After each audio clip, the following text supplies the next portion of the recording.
All right, thank you so much for inviting me to talk at the cross-pollination meeting today. My name is Sherry Shea. I am currently a bioinformatician in the Mayan Lab at the Icahn School of Medicine at Mount Sinai, and I'm part of the Links DCC, and I'll be talking about some scripts that the Links DCC has for converting data into C2M2 format today. I'm sure everyone in the meeting is already pretty familiar with the C2M2, but generally it's a metadata standard developed to improve data integration and accessibility across common fund programs. There have been a lot of significant updates and expansions since the original stages.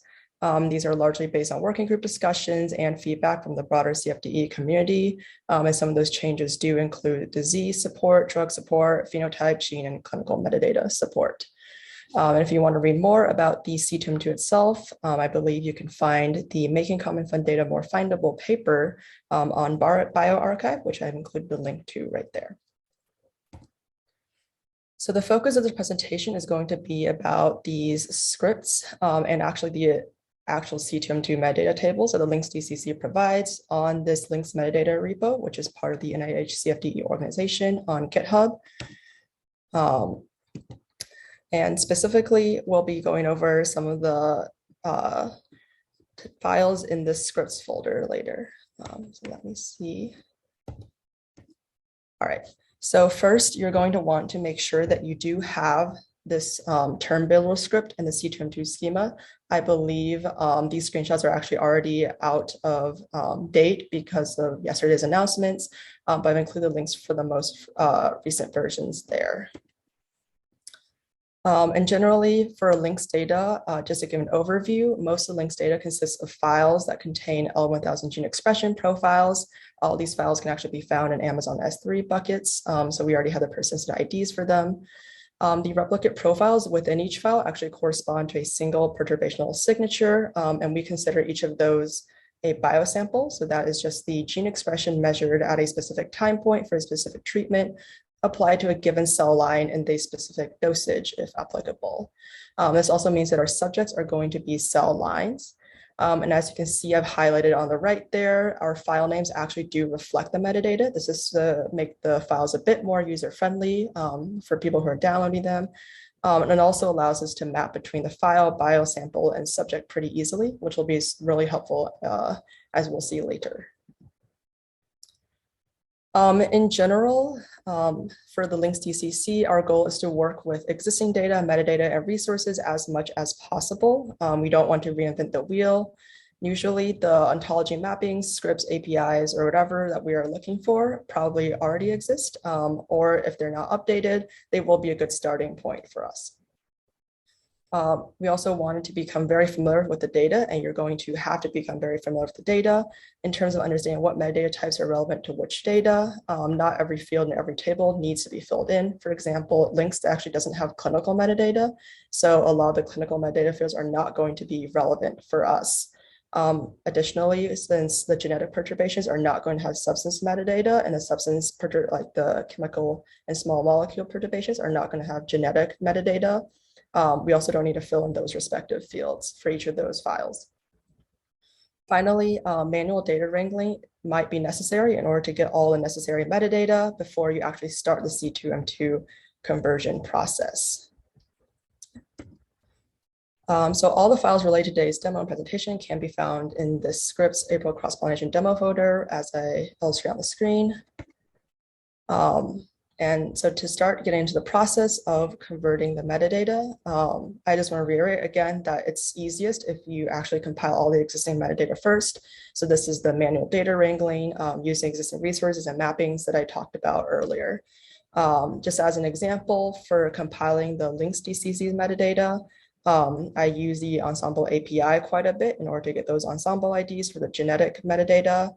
I was able to pull all of the substance metadata from PubChem that were related to substances produced from the Broad Institute, which produces all the L1000 data using this bulk download feature on PubChem.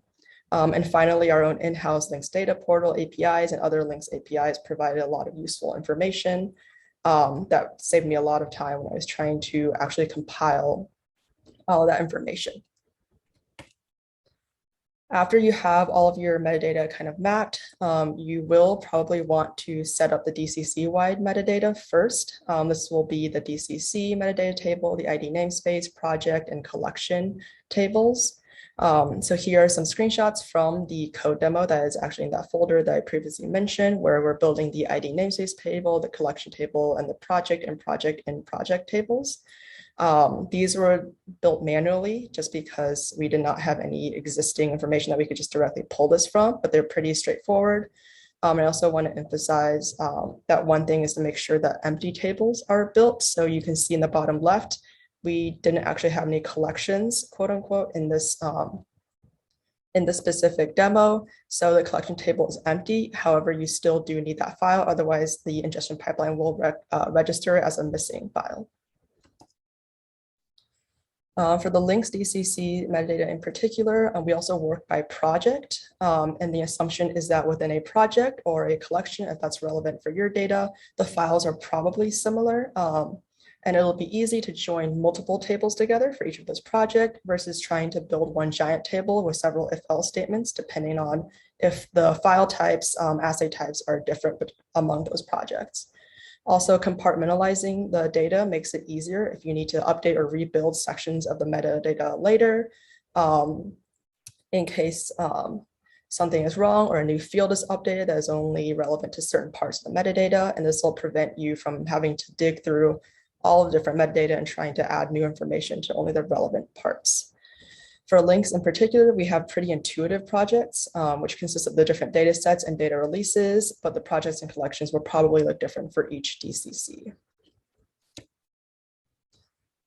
So for each project, you basically can start with the core entity tables. In my opinion, these are pretty essential for constructing every other table, and they comprise the meat of the data. For links, it'll be which data or which profiles are represented by which file. And in the demo code in the repository I talked about earlier, we actually do have examples of some of the helper functions and the actual functions we use to build this file table on the right. From those core entity tables, you can then build the core entity association tables pretty easily. For links, the fact that we're able to map between the file, biosample, and subject names ends up making this pretty easy because we can actually just load in our file table and our biosample table that we've already generated, map each file to its relevant biosample, and then just combine the ID namespace and local ID columns from those two tables. After that, you can build the other association tables. So this will be the biosample gene, biosample disease, subject disease, etc. And these you can actually use the tables that you've already built, and they'll come together pretty easily. So once again, on the left, we're building biosample disease, and you can see that the input is just the biosample disease, the biosample table that we've already built, as well as a giant metadata table that has all the links data metadata already mapped. So that makes it pretty easy if we can just map the biosample to the file name and then map the file name to the existing links metadata that we already have for it. And then on the right, we have subject disease, and we can actually use a biosample from subject table that we mapped previously, as well as the biosample disease table that we just mapped in order to get that mapping from biosample to subject to disease. And then as always, the control vocabulary tables will probably come last just because if you have the requisite tables already built, the term builder script, the link to which was included earlier in this presentation, that script will actually generate the remaining CV tables with minimal effort on your part. And this is just a quick note. I don't know if a lot of people are aware, but there is the C2M2 frictionless data class repository also in the NIH CFDE organization on GitHub. And this actually contains several helpful functions for working with the data packages. And one important one that the Links CCC uses quite a bit is this validate data package function.